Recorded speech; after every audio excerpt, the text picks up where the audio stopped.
Bonjour à tous, j'espère que vous allez bien. Bienvenue pour ce nouveau numéro de l'Exode-Call, aujourd'hui numéro 98. Et pour ce numéro, je vous propose un exercice d'analyse autour de la fonction gamma de l'air.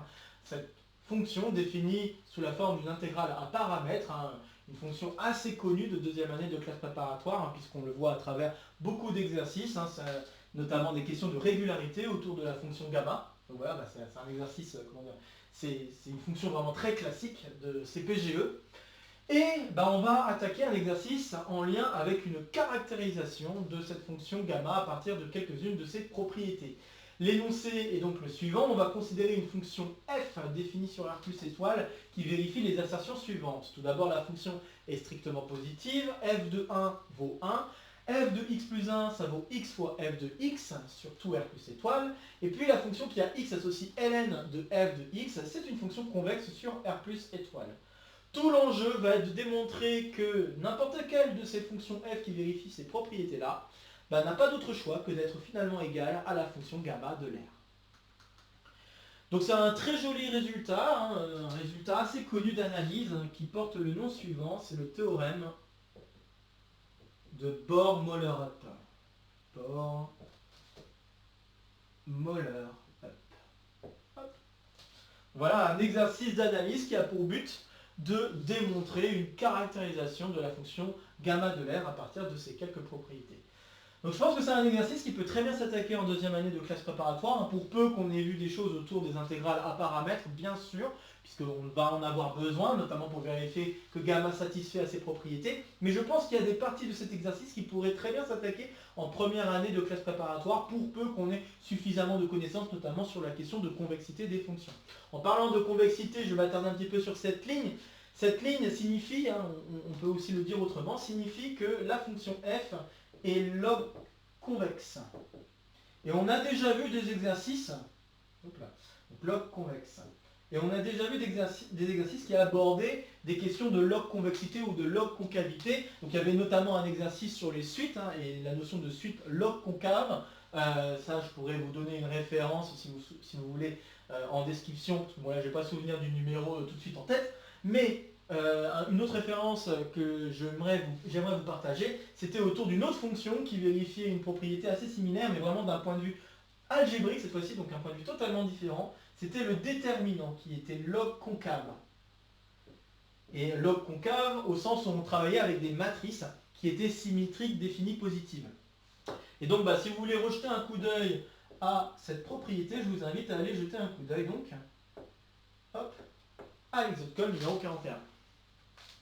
Donc ça c'était la première chose que je voulais mentionner. Un autre truc que je veux mentionner, c'est que cet exercice, il n'est pas si loin d'un sujet concours qui a abordé cet exercice, mais d'un point de vue un peu différent, puisqu'on n'attaquait pas la fonction gamma directement, mais on attaquait une fonction appelée digamma, qui est en lien avec la fonction gamma, et on vérifiait que cette fonction digamma était caractérisée par certaines de ses propriétés. Et donc, si vous voulez avoir un sujet sur lequel vous pouvez vous référer pour attaquer un exercice assez similaire à celui-ci, et assez, j'ai envie de dire très proche de cet exercice en fait, je vous invite à aller jeter un coup d'œil au sujet de Math 1 CCP 2016. Voilà, donc ce sujet aborde un gros problème en fait autour d'une caractérisation d'une fonction qui n'est pas très loin de la fonction gamma, c'est la fonction digamma, qui est en fait un quotient entre gamma prime et gamma, qui étudie donc cette fonction digamma et qui cherche à montrer une caractérisation d'une fonction digamma sous certaines de ses propriétés. Donc je me dis pourquoi pas vous proposer ce sujet, puisque ce sujet, dans ce sujet, il y a des questions un peu plus précises que vous pourriez attaquer et qui justement amèneraient à des résultats, en tout cas à un résultat très similaire à celui que nous avons démontré aujourd'hui. Donc voilà, j'ai pas grand chose d'autre à ajouter autour de cet exercice. Donc avant de vous donner un plan d'attaque pour cet exercice, je vous invite à faire d'ores et déjà une pause pour essayer de réfléchir un petit peu à cet exercice avant que je ne vous dise quoi que ce soit d'autre. Ok, j'espère que vous aurez pris un peu de temps pour réfléchir à cet exercice. Donc là, je me permets d'effacer pour avoir suffisamment de place. Et je vais d'abord commencer par vous donner un plan d'attaque. Donc le plan d'attaque, on va se baser quand même sur un résultat qu'on a déjà attaqué dans la chaîne. C'était un résultat donné par l'exode call numéro 83. Résultat d'ailleurs qu'on retrouve dans ce sujet, où il s'agit de démontrer que pour n'importe quel x dans R plus étoile, on peut écrire gamma de x sous la forme d'une limite. Donc la limite, quand n tend vers l'infini, de n puissance x, que je ne fasse pas de bêtises, n puissance x fois n factoriel sur le produit pour k allant de 0 à n de x plus k. Ça s'appelle une formule d'Euler, hein, pour la petite parenthèse connaissance mathématique. Donc ça, c'est la formule d'Euler associée à gamma, la fonction gamma d'Euler. Et donc on l'a déjà attaqué cet exercice, et si vous voulez voir des détails, vous pouvez très bien aller jeter un coup d'œil à cet exode call, ou alors vous référer à ce sujet qui justement traite une démonstration de cette preuve, enfin de cette limite, de cette relation. Et donc aujourd'hui, on va en avoir besoin de cette limite, ne serait-ce que pour au moins affirmer que cette limite existe et est finie. Ne serait-ce au moins pour ça. Bien. Alors maintenant, le plan à proprement parler. Tout d'abord, on va étudier la fonction gamma et on va montrer que gamma satisfait toutes les propriétés de 1 jusqu'à 4. Et on en profitera d'ailleurs pour montrer que gamma et c'est infini. Parce que je pense que ça, c'est un exercice super classique de classe préparatoire. Et je pense que ça peut valoir le coup de vous faire cette démonstration à travers cet exercice et de vous remontrer encore une fois des choses qu'il faut vraiment savoir faire à travers les intégrales à paramètres. Bien. Donc ça, c'est vraiment la grosse partie où on a besoin de choses en deuxième année de classe préparatoire. Pour la suite, ça peut s'aborder en première année de classe préparatoire. Il n'y a pas forcément besoin de cette propriété. Bon, on va dire à condition pour conclure de connaître ce résultat, mais sinon, les premières questions, donc les questions 2, 3, vont pouvoir s'aborder sans même des connaissances très profondes autour des fonctions gamma, ou en tout cas des connaissances, je veux dire, de deuxième année de classe préparatoire. Il n'y a même pas besoin de ça, il y a vraiment besoin juste de la première année de classe préparatoire. Donc la deuxième question que j'aimerais poser, c'est une question assez triviale, mais quand même qui va être importante pour la suite, c'est de montrer que pour n'importe quel entier naturel, et pour n'importe quel x réel positif non nul, on a les deux relations suivantes. F de n plus 1, c'est n factoriel, et f de x plus n, c'est égal à f de x fois le produit pour k allant de 0 à n-1 des x plus k. Bien. Alors, troisièmement, il va falloir se lancer à démontrer des inégalités un peu particulières, qui seront liées, et je le dis tout de suite, qui seront liées au fait que la fonction est log convexe. Donc, on va chercher à démontrer que pour n'importe quel n entier naturel, probablement entier naturel non nul, mais bon, je vais mettre entier naturel non nul, mais je suppose que ça doit être vrai quand même pour n égale 0, et pour n'importe quel x, dans l'intervalle cette fois-ci restreint 0, 1, 0 non pris, eh bien on a les deux inégalités suivantes. La première, c'est que, alors que je ne fasse pas de bêtises, f de x plus n est inférieur ou égal à n puissance x fois n-1 factoriel. Et la deuxième, c'est le fait de dire que, alors que je ne fasse pas de bêtises encore une fois, n factoriel est inférieur ou égal à x plus n à la puissance x, 1 moins x, là c'est 1 moins x, 1 moins x, le tout fois f de x plus n. Bon, je vais mettre quand même une petite interrogation, hein, parce que j'ai un tout petit doute là, mais on doit pouvoir démontrer une inégalité similaire à celle que je viens d'écrire. Pour la deuxième. La première, je suis sûr, la deuxième, je suis un petit peu moins sûr, mais ça doit ressembler à quelque chose comme ça. Et puis une fois qu'on a démontré ça, dernier point, conclure. Et conclure en utilisant notamment le résultat tout là-haut, autour de l'exode call numéro 83.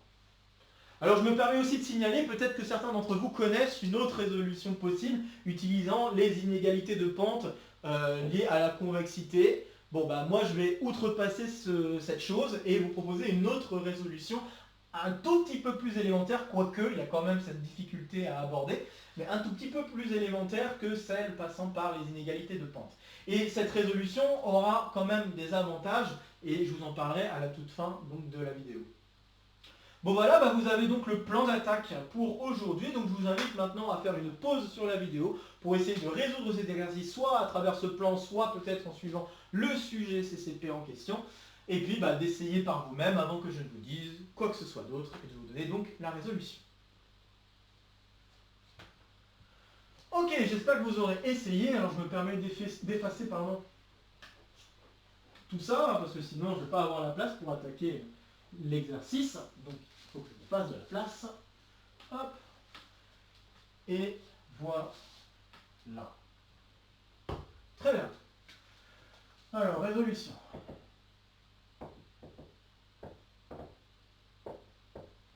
Donc on va d'abord vérifier que la fonction gamma satisfait les propriétés qu'on souhaite. Et donc comme je vous ai invité à le faire, on va d'abord démontrer que gamma est une fonction C infini sur R plus étoile. Montrons que gamma est C infini sur R plus étoile. Pour démontrer ça, là c'est un truc assez classique de fonctions définies par des intégrales à paramètres. On va considérer la fonction à deux variables qui apparaît ici, et puis on va regarder les propriétés qu'elle satisfait, en fonction de x et en fonction de t. Et puis on va avoir une question de domination à mettre en avant. La domination, elle va être un peu spéciale à mettre en place, puisque je ne sais pas si vous avez déjà essayé, mais en tout cas, on va avoir une difficulté à conclure directement sur R plus étoile. Il va falloir se restreindre à des sous-intervalles. C'est là la grosse difficulté autour de justement justifier la régularité de cette fonction gamma. Bon, donc je vais considérer f qui à xt associe t puissance x moins 1 exponentielle moins t, donc qui va être défini de R plus étoile croix R plus étoile, donc R plus étoile carré vers R. Bon, à vrai dire, je pourrais même dire carrément R plus étoile. Je peux même carrément dire R plus étoile, hein, je peux en profiter. Mais voilà, donc je considère cette fonction, et puis je vais dire des choses sur cette fonction qui vont me permettre de conclure des choses sur gamma. Donc la première chose qu'il faut que je constate, c'est que la fonction, elle est dérivable une infinité de fois en x, et que je peux même exprimer sa dérivée énième. Donc on peut constater pour tout t appartenant dans R plus étoile, la fonction qui a x associe f de xt et c'est infini sur R plus étoile. Et pour n'importe quel entier naturel non nul, enfin même nul à vrai dire, on a la dérivée énième de f en x, calculée en xt bien sûr. Bon là c'est pas très difficile à vérifier, hein, je vous invite vraiment à le faire par vous-même. Il s'agit juste de dériver t puissance x moins 1 suffisamment de fois, et pour dériver ce truc là, il faut l'écrire sous la forme exponentielle. Donc exponentielle de x moins 1 fois ln de t, et en dérivant on a une dérivée de exponentielle u qui donne u' fois exponentielle u. Donc ça va nous donner un ln de t à la puissance n fois t puissance x moins 1 fois exponentielle moins t. Donc voilà la fonction qu'on obtient. Maintenant, il faut que je dise des choses sur ces fonctions dérivées en fonction de t. Donc en fonction de t, il faut que je dise qu'elles sont continues par morceaux. Bon, ça c'est assez clair parce qu'elles sont déjà continues en fonction de t sur R plus étoile. Mais l'autre truc un petit peu technique, c'est de vérifier que la fonction, elle est aussi intégrable. D'accord? Donc la fonction qui a t associe, pour tout x dans R plus étoile, je vais préciser. Hop. Donc tout x dans R plus étoile, la fonction qui a t associe la dérivée énième, donc pour tout n aussi entier naturel, hein, bien sûr. Hop. Donc la dérivée énième de f en x, xt, est continue par morceau sur R plus étoile et est intégrable sur R plus étoile. Bon, le fait qu'elle soit continue par morceaux, je m'y attarde pas trop, hein, c'est assez évident. Maintenant, je vais regarder l'intégrabilité. Je vais commencer par l'intégrabilité la plus simple, c'est-à-dire en plus infini. Donc, le fait qu'elle soit continue par morceaux me permet de dire que déjà, il y a intégrabilité locale sur n'importe quel segment. Maintenant, si je veux regarder ce qui se passe en plus et en moins infini, Bah, en plus infini, je pourrais multiplier par t carré et voir que si je fais t carré fois la fonction, donc si je regarde t carré fois la fonction, donc ln de t puissance n, t puissance x moins 1 exponentielle moins t, et bien il faut savoir que, ça c'est le théorème de comparaison sur les fonctions, que exponentielle moins t va l'emporter devant les puissances de t et devant également le logarithme. Donc quoi qu'il arrive, quand t tend vers plus infini, par théorème de comparaison si vous voulez, sur les fonctions, on conclut que ça tend vers 0. Ce qui me permet alors de dire que la dérivée énième de f en x, de xt, c'est un petit taux, donc en x tend vers plus infini, c'est un petit taux, pas xt, pardon, quand t tend vers plus infini, c'est un petit taux de 1 sur t carré. Et par critère de Riemann, je conclus qu'on a intégrabilité au voisinage de plus infini. Donc, je vais mettre Riemann, intégrabilité, en, si vous voulez, par exemple, 1 plus infini. Étant donné que la fonction est continue par morceaux, je peux très bien prendre un point de départ pas gênant. Donc ici, 1. Maintenant, il faut regarder ce qu'il en est en 0. Alors, il va falloir que je fasse un petit peu. Donc, bon, la dérivée énième, c'était pas forcément trop gênant, ça se retient. Hop. C'est juste un ln de t à la puissance n à mettre en plus, quoi. Donc, ça se retient. Alors maintenant, si je veux regarder ce qui se passe en 0, alors là, c'est un peu astucieux, mais l'idée, c'est que t puissance x moins 1, c'est pas tout à fait encore t puissance moins 1, qui serait beaucoup plus embêtant pour l'intégrabilité. Donc, ce que je vais faire, c'est que je vais prendre un alpha qui est assez bien placé entre 1 et 1 moins x. Donc, soit alpha, un élément compris entre 1 et 1 moins x. Ok. Et par conséquent, je vais pouvoir dire, ça ne va pas être très, très difficile à constater, que si je fais t puissance alpha fois la fonction, donc dérivée énième de f, dérivée énième ici, donc de xt, quand t tend vers 0, et ça va tendre vers 0. Pourquoi? Parce que le t puissance alpha va pouvoir compenser la partie négative s'il y en avait. Hein. Donc si par exemple x n'était pas, il était plus petit que 1, que 0, pardon. Donc si x était plus petit que 0, non plus petit que 1, pardon, c'est bien plus petit que 1, excusez-moi. Donc quand x est plus petit que 1, là normalement il y a un truc qui pourrait ne pas se compenser, on a une fraction un peu embêtante en 0, mais grâce au t puissance alpha, où alpha est plus grand que ce qu'il faut, eh bien on va pouvoir compenser à avoir finalement une puissance positive de t. Donc c'est ça l'avantage d'avoir choisi le alpha ici, c'est qu'en faisant cette multiplication, cette partie-là va se retrouver être un t puissance positif. Ce qui permet alors d'utiliser des comparaisons, encore une fois. Et donc bon, pour l'exponentielle moins t, c'est assez rapide, en 0 ça fait 1. Et puis le ln par rapport aux fonctions de puissance, en 0, c'est les fonctions de puissance qui l'emportent. Donc ça c'est encore une fois les théorèmes de comparaison, mais cette fois-ci en 0. Donc grâce à ça, je vais pouvoir dire alors que la fonction dérivée énième, xt, eh bien c'est un petit taux de 1 sur t puissance alpha quand t tend vers 0. Et encore une fois, j'utilise les critères de Riemann. Alors attention, on regarde les critères de Riemann en 0 cette fois-ci. Donc en plus infini, il fallait que la puissance soit plus grande que 1 strictement. Et en 0, il faut que la puissance de alpha soit plus petite que 1 strictement. Et là, c'est le cas, puisque le alpha que j'ai choisi, alors j'ai fait une petite bêtise d'ailleurs, je me rends compte, c'est dans l'autre sens qu'il fallait le mettre. Donc c'est 1 moins x, 1. Voilà, c'est ça. Donc si je le mets dans ce sens-là, alors là ça va bien, oui, parce que x est positif, donc voilà, excusez-moi, je ne l'avais pas mis dans le bon sens. Donc là on est sûr d'être plus petit que 1. Voilà. Donc ça marche, donc très bien, par Riemann, on conclut l'intégrabilité sur 0, donc un voisinage de 0, 0, 1.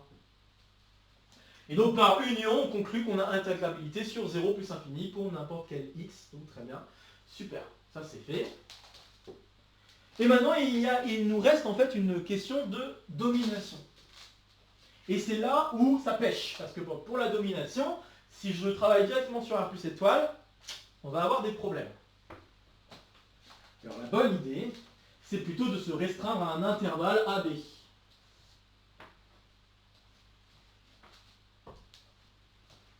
Donc je vais me restreindre à un intervalle AB.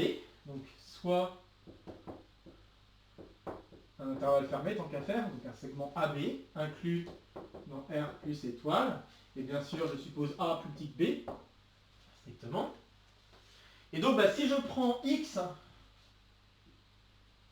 dans cet intervalle AB, eh bien, je peux affirmer que mon t puissance x moins 1, il va être inférieur ou égal à t puissance a moins 1 plus t puissance b moins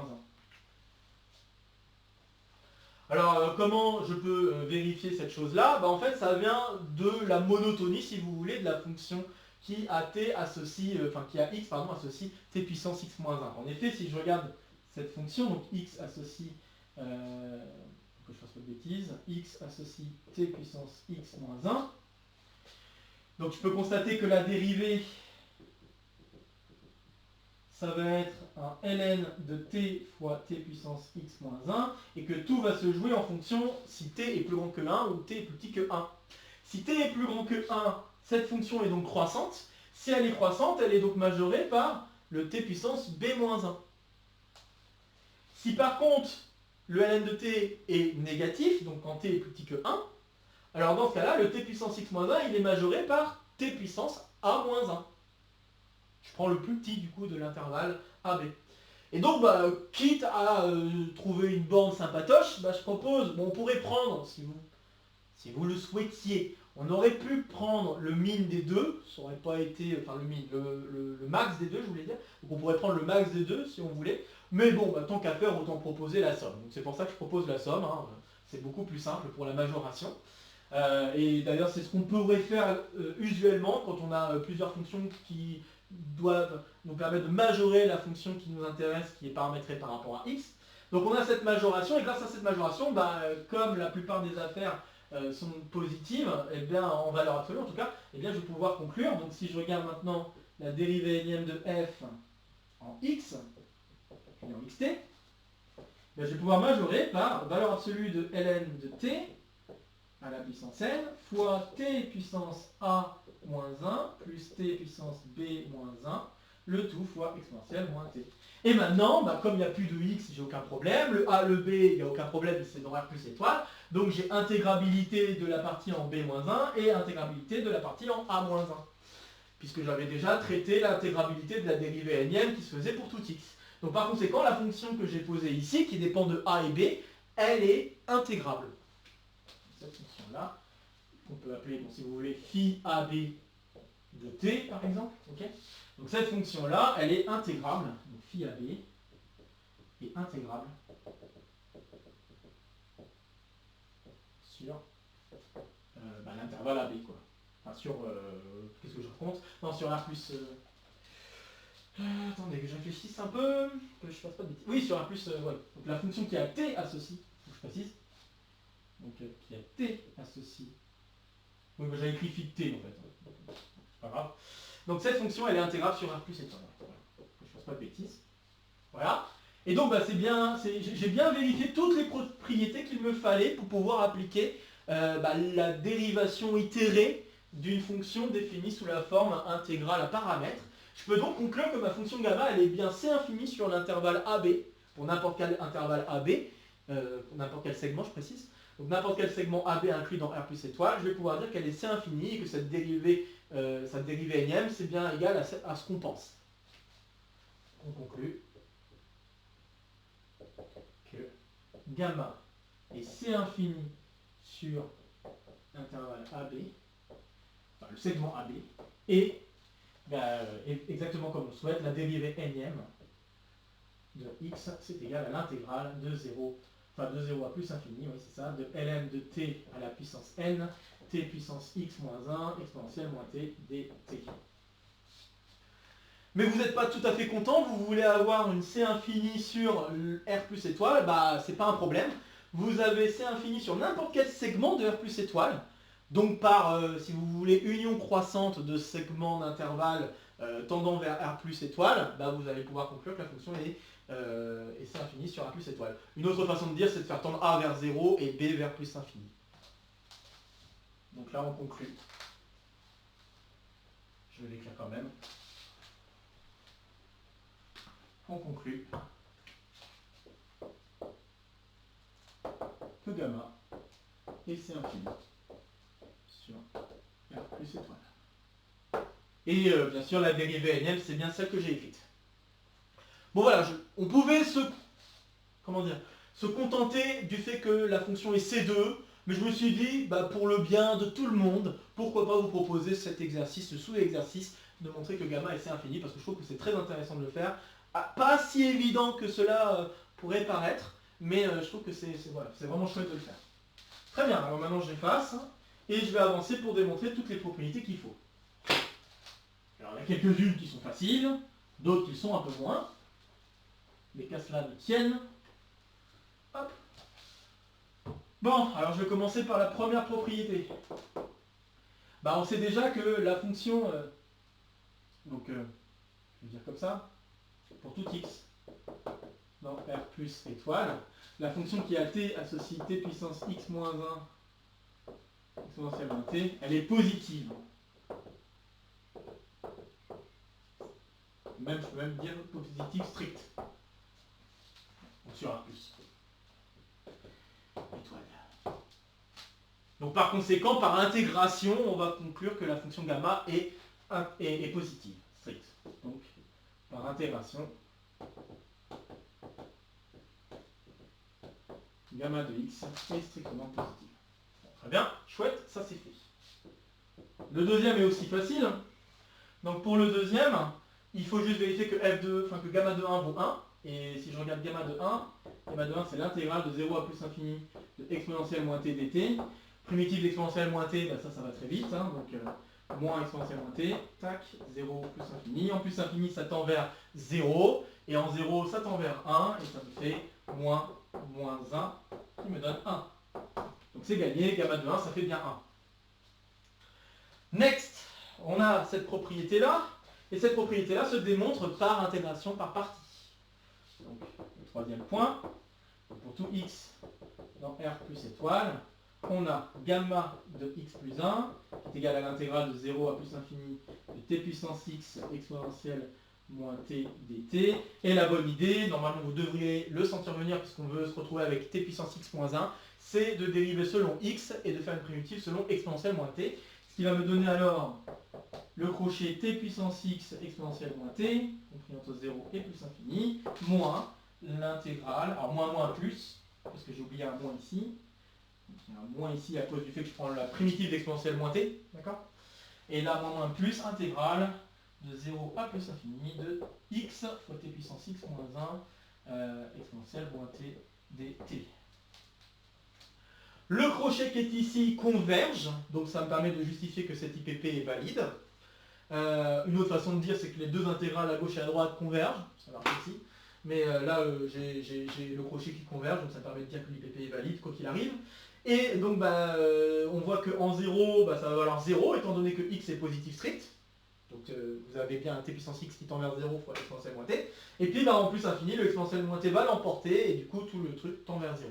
Donc, au final, le crochet qui est ici est égal à 0. Et donc, si je change un petit peu l'écriture de ce que j'ai obtenu, j'ai donc bien x fois gamma de x. Yes. Ok, reste la dernière propriété, le fait que la fonction ln de gamma est une fonction convexe. Alors, je vais effacer un peu parce que là j'ai besoin de place. Encore une fois, n'hésitez pas à faire des pauses ou à faire demi-tour sur la vidéo si vous voulez revoir certains détails. Hop. Alors. Et c'est là où le fait d'avoir montré que gamma était C infini va être utile. Car maintenant, pour montrer que la fonction qui a x associe ln de gamma de x est convexe sur R plus étoile, il suffit de montrer que pour n'importe quel x dans R plus étoile, alors que je me plante pas, alors pour pas me planter, je vais faire la chose suivante. Donc si je dérive ln de gamma de x, je vais avoir gamma prime sur gamma, c'est elle, je me permets de dire maintenant, c'est elle la fonction digamma qu'on rencontre, donc elle s'appelle digamma, qu'on rencontre dans le sujet CCP. D'accord? Donc voilà, et puis si je redérive une nouvelle fois, ça veut dire qu'il faut que je dérive comme ça. Bien sûr, je l'écris de manière moche, ne m'en voulez pas, moi non plus j'aime pas trop écrire les choses comme ça, mais c'est juste pour vous montrer d'où vient ce que je vais écrire ici. Et puis c'est pour me remémorer aussi, pour éviter de faire des erreurs. Donc là, si je dérive une deuxième fois, je vais avoir la dérivée de U sur V. Du coup, je vais avoir gamma prime, attendez, 2 secondes, que je fasse pas de bêtises. Donc ça fait U prime, ouais, c'est ça. Donc gamma seconde de X soit gamma de X moins gamma prime de X carré. Donc, du coup, gamma de X carré. Et donc, si vous voulez que cette fonction soit convexe, il faut que la dérivée seconde soit positive. D'accord? Et donc, pour montrer que cette fonction est positive, que cette fonction est positive, il suffit, puisque le dénominateur est au carré, il suffit de montrer que le numérateur, il est aussi positif. Voilà. Donc, c'est ce que je vais faire. Donc, on va montrer que gamma seconde de x fois gamma de x est plus grand que gamma prime de x au carré.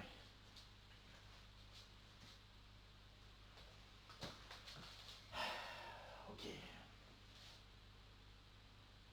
Ouais, ça marche. Bien, et pour démontrer ça, on va utiliser une inégalité assez particulière que vous connaissez bien. Hop. Ça va être l'inégalité de Cauchy-Schwarz. Donc en effet, si je regarde gamma prime de x au carré, gamma prime de x au carré, c'est donc l'intégrale de, alors qu'on ne fasse pas de bêtises, de 0 à plus infini, de ln de t, alors, donc, ln de t, ln de t, t puissance x moins 1, exponentielle moins t. Et en fait, je peux voir ça comme étant en fait un produit scalaire. Hein. On pourrait très bien se restreindre aux fonctions qui sont de carré intégrable. D'accord? Donc c'est les fonctions telles que si je les mets au carré, c'est intégrable dans 0 plus infini. Plus particulièrement, peut-être regarder aussi les fonctions continues, parce que je veux quand même que ça fasse un produit scalaire, donc il faut aussi que les fonctions en jeu sont continues. Je pourrais peut-être demander moins, hein, mais fonctions continues, ça me permet d'assurer que si je regarde l'intégrale sur un bon intervalle, ça vaut 0 partout sur cet intervalle. Donc c'est ça l'avantage. Donc oui, donc je pourrais me restreindre aux fonctions qui sont deux fois dérivables et me rendre compte qu'en fait cette intégrale peut s'écrire comme un produit scalaire. Donc je pourrais avoir ceci. Donc t puissance x moins 1 sur 2 exponentielle moins t sur 2 fois, que je fasse pas de bêtises, t puissance donc ln de t, t puissance x moins 1 sur 2 exponentielle moins t sur 2. Voilà, donc j'ai juste divisé par 2 les exposants pour t et pour exponentielle moins t, et j'ai décidé de placer le ln d'un côté plutôt que de l'autre. Et là, on peut en fait finalement reconnaître un Cauchy-Schwarz en disant, en fait, on est en train de faire l'intégrale de f avec g, et ça va être inférieur ou égal, puisque c'est au carré, ne l'oublions pas. Ça va être inférieur ou égal à l'intégrale de 0 à plus infini de t puissance x moins 1 sur 2 exponentielle moins t sur 2 au carré, fois l'intégrale de 0 à plus infini de ln de t au carré, je vais mettre le carré tout de suite, t puissance x moins 1 sur 2 exponentielle moins t sur 2 au carré. Donc là c'est l'inégalité de Cauchy-Schwarz. Ça peut aussi se voir comme une inégalité de Holder. D'accord. D'ailleurs, l'inégalité de Holder qu'on a déjà traité sur la chaîne, alors pas dans un cadre d'intégrabilité, on a fait un cadre un peu plus restreint avec des fonctions continues, il me semble, mais je pourrais vous mettre la référence si ça vous dit d'aller jeter un coup d'œil aux inégalités de Holder. Donc j'ai ça, et puis là on peut constater qu'en mettant au carré, on se retrouve avec gamma ici. Et puis là, avec le carré, je me retrouve avec gamma seconde de x. Et c'est gagné, je viens donc de démontrer que gamma prime au carré est bien inférieur ou égal à gamma de x fois gamma seconde de x. Et donc je conclus alors que la fonction, elle est bien convexe, donc on a bien la log convexité de la fonction gamma. Voilà, ceci conclut donc la première partie qui était assez longue, hein, mais j'ai fait exprès d'être assez long parce que je pense que c'est quand même vraiment la partie la plus classique de l'exercice qu'il faut vraiment savoir faire autour de la fonction gamma. Et toutes ces propriétés-là sont aussi des propriétés qu'il faudrait savoir refaire par soi-même en exercice. Et vraiment cette partie-là, je pourrais même dire que ça pourrait se proposer en exo de colle. Vraiment en exo de colle de deuxième année. Donc il n'y a pas de souci. On pourrait découper l'exercice en deux finalement. Mais bon, là, voilà, c'est un énoncé, donc je ne peux pas trop me permettre de faire ça. Mais je pense que cet exercice pourrait être coupé un peu en deux pour pouvoir faire deux exos de colle différents, qui aboutissent au même, finalement, à une très belle conclusion. Bon, Alors maintenant que ceci est fait, on va s'attaquer à la partie qui est peut-être un peu plus abordable en première année de classe préparatoire. Donc pour cette deuxième partie, en tout cas cette deuxième question, il fallait regarder ce qui se passe pour la fonction f et montrer que pour n'importe quel n entier naturel non nul, f de n plus 1 est égal à n factoriel. Bon, je pense que j'ai pas vraiment besoin de faire le détail, mais ça se fait vraiment par récurrence. Donc c'est une récurrence évidente. Et je me permets juste de mettre le détail de l'hérédité, je ne vais pas faire le blabla habituel, mais bon, le blabla habituel, normalement, vous devrez le connaître. Il y a l'initialisation, l'hérédité, tout ce qu'il faut, d'accord? Et donc, bon, bah, pour la partie compliquée, si je puis dire, c'est juste dire que bah, j'ai f de n plus 2, bah, ça va être d'après la relation ici, n plus 1 fois f de n plus 1, et ceci me donne bien n plus 1 factoriel par hypothèse de récurrence. Voilà. Et ça, c'est par la propriété 3. Voilà. Et de même, vous pouvez démontrer que f de x plus n, ça va bien être égal à f de x fois le produit pour k allant de 0 à n-1 de x plus k. Voilà, pareil. Démonstration par récurrence assez évidente. Hein, vous faites exactement la même étape d'hérédité et vous pouvez conclure. Donc ça, c'était pour la deuxième question qui n'était pas très difficile et je pense plus abordable en première année de classe préparatoire.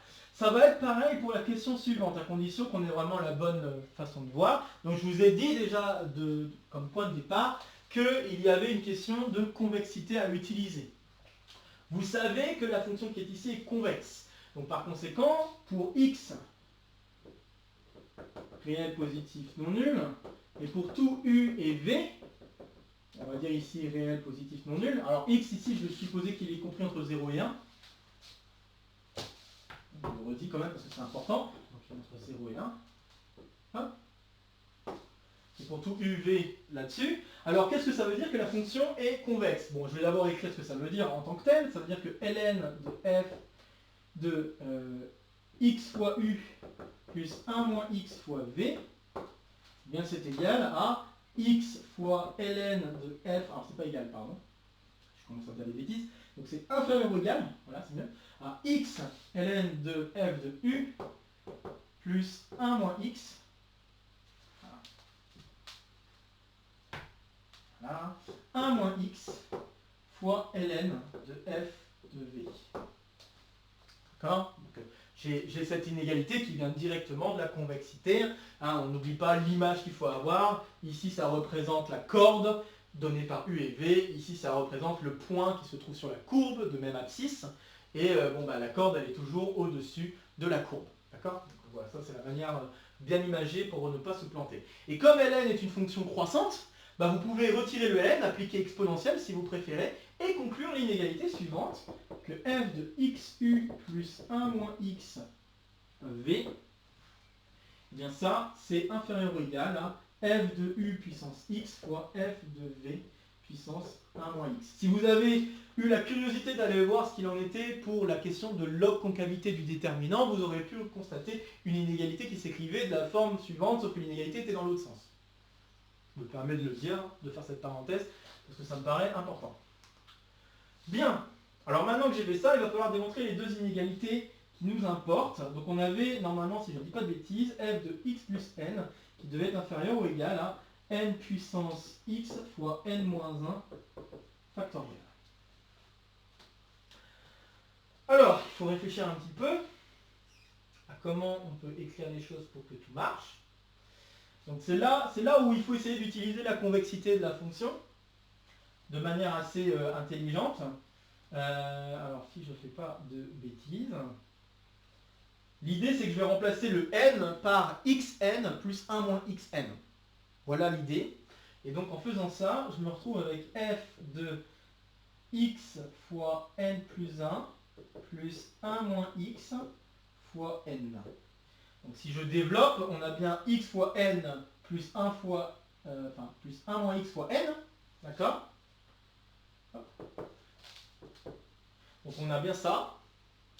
Et maintenant qu'on a ça, bah, je vais utiliser l'inégalité de convexité qui permet de dire qu'on a finalement f de n plus 1 puissance x fois f de n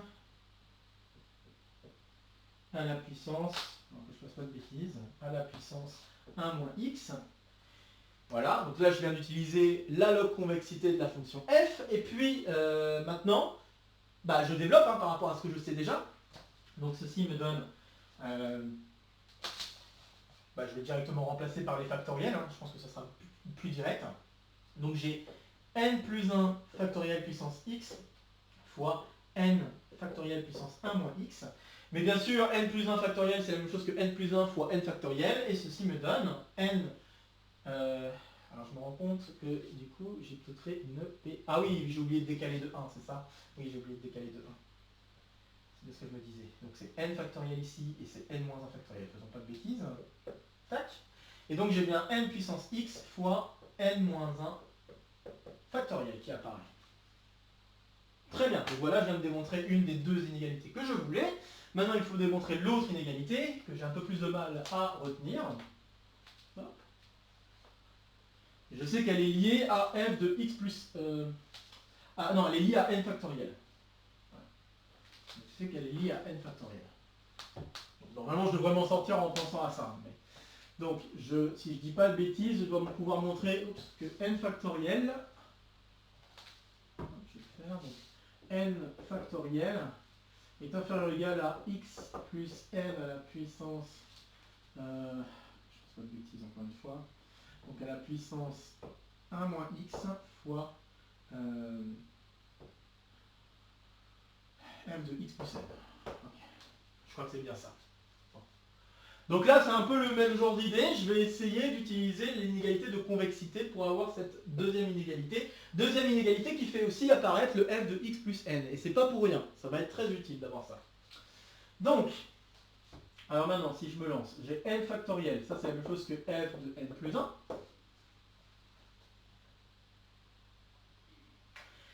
Et là, alors là, je crois que la bonne idée... faut pas faire de bêtises, c'est sûr que là... Donc, peut-être qu'il faudrait que je parte dans l'autre sens pour être sûr que je ne fasse pas de bêtises. Ok, je vais faire aussi dans l'autre sens pour être sûr que je ne fasse pas de bêtises. Donc, si je le fais dans l'autre sens, je peux me rendre compte qu'on a x plus n fois 1 moins x, enfin puissance 1 moins x. Et ici, on va avoir, donc, je vais l'écrire comme f de x plus n puissance 1 moins x fois f de x plus n à la puissance x. Comme ça fait apparaître une inégalité de convexité.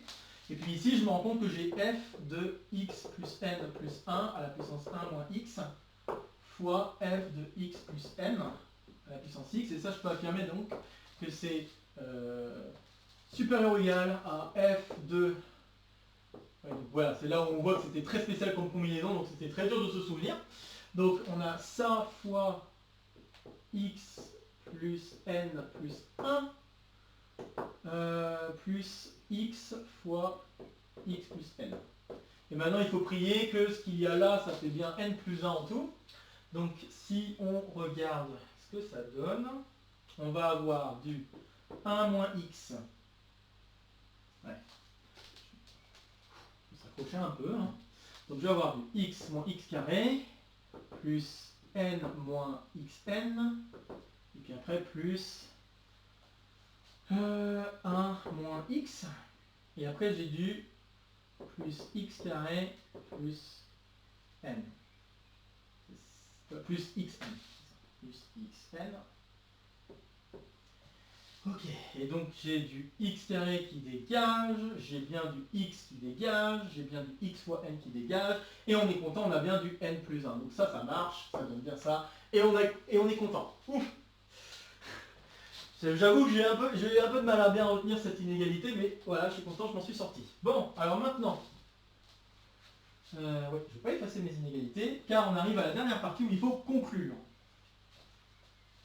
Ça c'était la partie 3, on l'avait démarré ici. Voilà, et on va conclure. Donc là, grâce à ce que je viens de faire, on peut donc donner des inégalités qui encadrent f de x plus n. On voit que f de x plus n est donc compris entre n, donc n puissance x fois n moins 1 factoriel d'un côté, Et de l'autre côté, alors il faut juste diviser, donc on va avoir du n factoriel fois x plus n à la puissance x moins 1. J'ai fait l'opposé, hein, d'accord, dans la puissance. Donc on a ça. Le f de x plus n, je vais utiliser la récurrence qu'on a vue dans la question 2 pour pouvoir me ramener à f de x finalement. Donc ça, en divisant par le bon produit, c'est équivalent à dire que f de x est compris entre n factoriel x plus n à la puissance x moins 1 sur le produit pour k allant de 0 à n moins 1 de x plus k. Et ici, je vais avoir n puissance x fois n moins 1 factoriel, le tout sur le produit pour k allant de 0 à n moins 1 de x plus k. Voilà, très bien, chouette. Ok, et donc cette inégalité, elle est toujours valide, peu importe l'entier naturel n que je choisis, et le x fixé dans 0, 1, d'accord. Donc pour tout x dans 0, 1, 0 non pris, encore une fois, fixé, et pour n'importe quel n entier naturel, bon, je pense de préférence non nul, on a ces inégalités, très bien. Et puis là, il faut regarder qu'est-ce qu'il en est de part et d'autre de cette inégalité. Et donc ce que je vais vous montrer, c'est déjà que ces deux parties d'inégalité sont en fait finalement équivalentes. Donc pour montrer qu'il y a équivalence, il suffit de regarder le quotient de ces deux choses. Hein.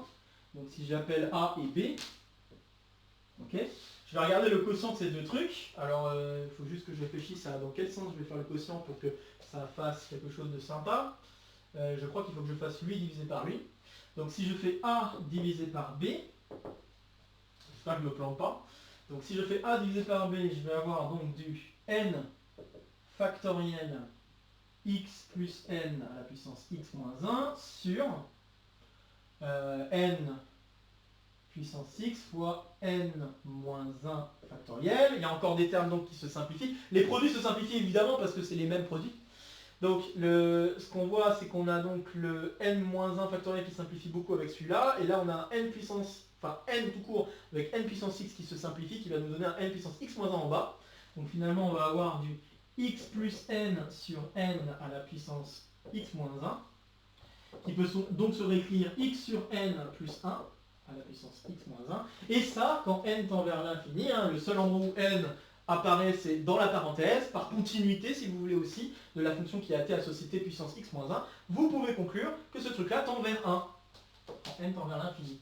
Ce qui permet d'assurer qu'en effet, les deux termes qui sont de part et d'autre de cette inégalité sont équivalentes. Et c'est maintenant que je vais utiliser le résultat de l'exo de Cole 83 pour conclure. Donc je vais effacer, maintenant j'en ai plus besoin de tout ça. J'en avais besoin vraiment pour la manip que je viens de faire. Hop. Car j'aimerais faire un lien, maintenant que je sais que ces deux termes sont équivalents, il suffit que je regarde ce terme-là et que je vois est-ce que celui-ci tend vers la formule de Gauss. Donc je rappelle que la formule de Gauss me permet de dire que gamma de x c'est égal à la limite quand n tend vers plus infini de n puissance x n factoriel sur le produit pour k allant de 0 à n de x plus k. D'accord? Mais je peux constater que ce que je viens d'écrire peut s'écrire en fonction du terme b, c'est-à-dire que je peux le réécrire n puissance x, n-1 factoriel sur le produit k allant de 0 à n de x, n-1 pardon, de x plus k, le tout fois, et là il me manque un n en haut et en bas il me manque un x plus n. Et ce terme-là tend vers 1, tend n, tend vers l'infini. Ce qui veut dire donc que A, B et ce truc-là tendent vers la même chose, ce qui me permet d'assurer la convergence. Alors c'est vrai, je pense que je peux contourner ce que je viens de faire là. Et normalement, réussir à démontrer que ces trucs-là convergent. Bon, je veux juste éviter de la technicité. Je pense qu'on pourrait s'en sortir peut-être avec les formules de Stirling. Pas sûr à 100%, mais peut-être avec les formules de Stirling. Ici, je vais éviter ça. Mais sachez que si vous êtes capable de montrer que ces deux trucs convergent vers la même chose, donc là on a déjà l'équivalence, reste à montrer que celui-là converge par exemple, si vous êtes capable de montrer que ce truc-là converge pour n'importe quel x, et bien en fait vous redémontrez le fait que gamma de x s'écrit comme ça. Car en effet là ce qu'on va finir par démontrer c'est que f de x s'écrit comme ça. Parce qu'on n'a pas le choix étant donné que l'inégalité est vraie pour n'importe quel entier naturel, donc on peut faire tendre n vers plus infini sans aucun problème ces inégalités et conclure que f de x est finalement égal à la limite. Donc c'est quand même assez joli comme remarque là, on peut constater qu'on pourrait redémontrer la limite. Mais bon, ici j'ai décidé de faire un peu plus simple et de partir de ce truc là qui est connu pour conclure. Mais je pense qu'on pourrait vraiment faire quelque chose d'assez sympa en démontrant cette convergence directement. Bon, je pense vraiment qu'on devrait pouvoir s'en sortir avec les formules de Stirling, mais bon, je ne vais pas faire ça ici, je vais juste me contenter de ce que je viens de faire à l'instant. Donc ça veut dire alors que, d'où le fait que f de x c'est égal à la limite quand n tend vers l'infini de n puissance x n factoriel sur le produit. Bon, c'est vrai que j'aurais pu ne pas le réécrire, et ça c'est bien gamma de x. Et ça je viens de le démontrer pour n'importe quel x dans 0, 1. Et bon, maintenant pour conclure que c'est vrai sur tout R plus étoile, eh bien, il suffit d'utiliser la propriété 3. Donc en utilisant 3,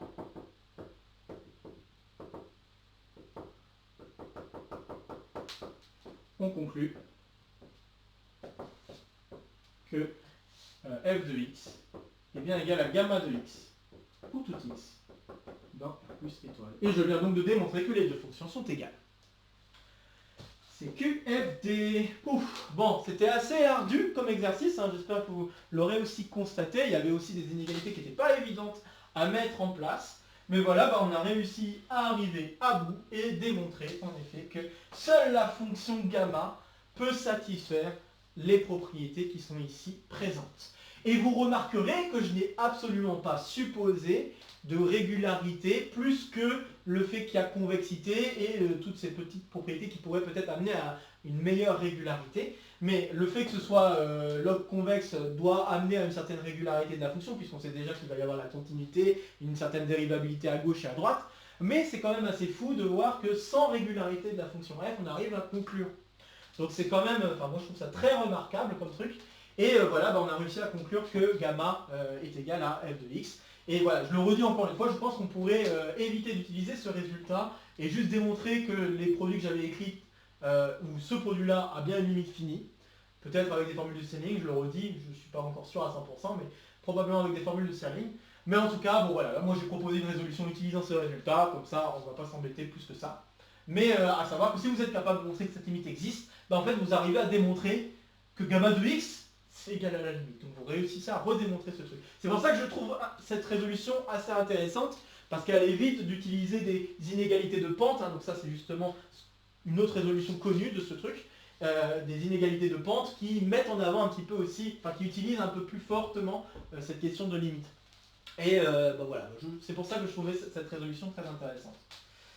Bien, j'ai pas grand chose d'autre à ajouter autour de cet exercice, hein. Je pense que j'en ai dit suffisamment pour aujourd'hui. Donc comme d'habitude, n'hésitez pas à partager la vidéo si vous connaissez des camarades qui seraient intéressés par la vidéo en elle-même ou le contenu de la chaîne de manière plus générale. N'hésitez pas à laisser en commentaire vos questions, vos remarques, vos retours concernant cet exercice. Comme d'habitude, ici ça sera pour me soutenir, ici ça sera pour vous abonner. N'oubliez pas d'activer la clochette. Et de nouvelles vidéos vont se proposer à vous pour continuer à faire le tour de la chaîne. Sur ce, je vous retrouve très vite pour de prochaines aventures mathématiques. Portez-vous bien et à très bientôt. Salut à tous!